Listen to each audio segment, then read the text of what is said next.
নমস্কাৰ, আজি আমি আমাৰ ভিডিঅ'টোত পাঠ্যক্ৰম এখন বনোৱাৰ ক্ষেত্ৰত কোনবোৰ মূল নীতি বা প্ৰিন্সিপলছ ফ'ল' কৰিব লাগে সেই বিষয়ে আলোচনা কৰিম। পাঠ্যক্ৰম কি, ইয়াৰ বৈশিষ্ট্যবোৰ, ইয়াৰ প্ৰয়োজনীয়তা, প্ৰকাৰ আদিৰ বিষয়ে আমি ইতিমধ্যে আমাৰ আগৰ ভিডিঅ'ত আলোচনা কৰি আহিছোঁ। যদি আপোনালোকে চাব খোজে তেন্তে চাব পাৰে। এতিয়া আহোঁ মূল কথালৈ। আমাৰ আজিৰ টপিকটো আছিল কাৰিকুলাম বা পাঠ্যক্ৰম এখন বনোৱাৰ ক্ষেত্ৰত আমি কোনবোৰ প্ৰিন্সিপলছ ফ'ল' কৰিব লাগে।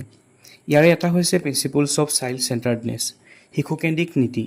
বৰ্তমান সময়ৰ শিক্ষা হৈছে চাইল্ড চেণ্ট্ৰিক। গতিকে পাঠ্যক্ৰমখনো শিশুৰ ওপৰত গুৰুত্ব দি যেনে ধৰক তেওঁলোকৰ প্ৰয়োজন, চাহিদা বা পৰিৱেশ অনুসৰি প্ৰস্তুত কৰাটো অতি দৰকাৰী।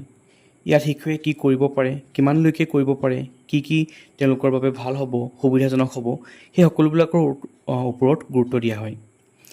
ইয়াৰ পাছৰটো হৈছে প্ৰিন্সিপলছ অফ ইণ্ডিভিজুৱেল ডিফাৰেঞ্চ, ব্যক্তিগত পাৰ্থক্যৰ নীতি। চাবলৈ গ'লে সকলো শিশুৱে এজন আনজনৰ পৰা পৃথক হয়। তেওঁলোকৰ আগ্ৰহ, দক্ষতা, সক্ষমতা সকলোবিলাক একে নহয়। গতিকে পাঠ্যক্ৰম এখন নিৰ্মাণ কৰোঁতেও শিশুৰ ব্যক্তিগত প্ৰয়োজনবোৰ, তেওঁলোকৰ আগ্ৰহ আদিৰ ওপৰত গুৰুত্ব দি পিনি নিৰ্মাণ কৰিব লাগে।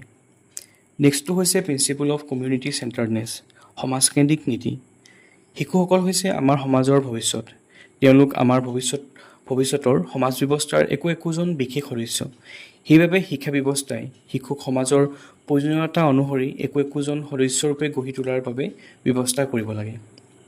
ইয়াৰ পাছৰটো হ'ল প্ৰিন্সিপল অফ কৰিলেশ্যন, সহসম্বন্ধৰ নীতি। বিদ্যালয়ত যিবোৰ বিষয় থাকে সেই বিষয়বোৰ পৃথককৈ কৰাতকৈ এটা আনটোৰ লগত সম্বন্ধ ঘটাই শিকাব লাগে। এই নীতিটোৰ জৰিয়তে কোৱা হৈছে যে পাঠ্যক্ৰম এখন প্ৰস্তুত কৰোঁতে এনেদৰে প্ৰস্তুত কৰিব লাগে যে তাৰ অন্তৰ্ভুক্ত বিষয়বোৰৰ এটা আনটোৰ লগত সমন্বয় থাকে আৰু এই আন্তঃসম্বন্ধৰ জৰিয়তে শিশুসকলক পূৰ্ণ অভিজ্ঞতা দিব লাগে। ইয়াৰ পাছৰটো হ'ল প্ৰিন্সিপল অফ ফ্লেক্সিবিলিটি, নমনীয়তাৰ নীতি। সময়ৰ লগে লগে সমাজৰ মানুহৰ প্ৰয়োজনবিলাক সলনি হয়।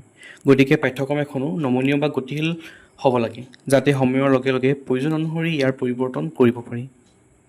ইয়াৰ পাছৰটো হৈছে প্ৰিন্সিপল অফ ইউটিলিটি, উপযোগিতাৰ নীতি। পাঠ্যক্ৰম এখন বনাওঁতে এইবোৰ কথা গুৰুত্ব সহকাৰে চাব লাগে যে সেইখন পাঠ্যক্ৰমৰ যিখিনি অন্তৰ্ভুক্ত বিষয়বোৰ আছে সেই বিষয়বোৰ আমাৰ দৈনন্দিন জীৱনত ব্যৱহাৰ হয়। সেই বিষয়বোৰে আমাৰ ডে টু ডে লাইফৰ সমস্যাবোৰ সমাধান কৰিবলৈ, সেই বিষয়বোৰ ভৱিষ্যতৰ জীৱনত কিমানখিনি সহায়কাৰী হয় সেইবিলাক আমি লক্ষ্য কৰিব লাগে। গতিকে এই কথাখিনি আগত ৰাখি পিনি টেকনিকেল, ভকেশ্যনেল বা ৰিয়েল এক্সপিৰিয়েঞ্চ দিব পৰা বিষয়বোৰহে আমি পাঠ্যক্ৰমত অন্তৰ্ভুক্ত কৰিব লাগে। ইয়াৰ পাছৰটো হৈছে প্ৰিন্সিপল অফ ক্ৰিয়েটিভিটি।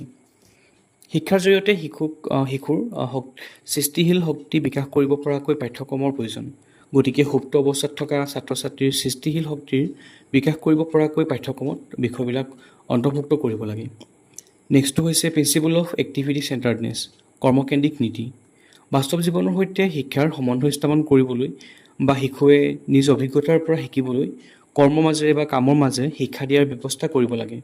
গতিকে কৰ্মৰ মাজেৰে শিক্ষা দিব পৰাকৈও পাঠ্যক্ৰমত বিষয়বস্তুবিলাক অন্তৰ্ভুক্ত থাকিব লাগে বা তেনেকৈ এখন পাঠ্যক্ৰম প্ৰস্তুত কৰিব লাগে। নেক্সটটো হৈছে প্ৰিন্সিপল অফ ডাইনামিজিম, গতিশীলতাৰ নীতি। পাঠ্যক্ৰম এখনৰ গতিশীলতা থাকিব লাগে আৰু পাঠ্যক্ৰমখনৰ গতিশীলতা বজাই ৰাখিবলৈ যিবোৰ বিষয় অপ্ৰয়োজনীয় সেইবিলাক ত্যাগ কৰিব লাগে বা সেইবোৰ আঁতৰাই পিনি বৰ্তমান সময়ত বা আমাৰ বাস্তৱ জীৱনত প্ৰয়োজনীয় বিষয়বিলাক তাত অন্তৰ্ভুক্ত কৰিব লাগে। ইয়াৰ পাছৰটো হ'ল প্ৰিন্সিপল অফ কম্প্ৰিহেনচিভনেছ। পাঠ্যক্ৰম এখন বিস্তৃত হ'ব লাগে যাতে ই ব্যক্তিৰ ব্যক্তিগত আৰু সমাজৰ বিভিন্ন প্ৰয়োজনবিলাক পূৰণ কৰিব পাৰে। ছাত্ৰ ছাত্ৰীও নিজৰ যোগ্যতা বা তেওঁলোকৰ আগ্ৰহ অনুসৰি বিষয়বোৰ যাতে বাছনি কৰি ল'ব পাৰে তাৰ ব্যৱস্থাও পাঠ্যক্ৰমত থাকিব লাগে। আন এটা প্ৰিন্সিপল হৈছে প্ৰিন্সিপল অফ মৰেলিটি, নৈতিকতাৰ নীতি।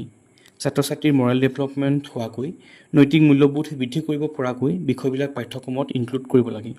গতিকে আজি আমাৰ ভিডিঅ'টোত আমি ইমানখিনি আলোচনা কৰিলোঁ। ইয়াত আমি পাঠ্যক্ৰম এখন বনোৱাৰ ক্ষেত্ৰত কোনবিলাক মূল নীতিত গুৰুত্ব দিব লাগে সেই বিষয়ে চালোঁ। আশা কৰোঁ আপোনালোকে বুজি পালে। Thank U.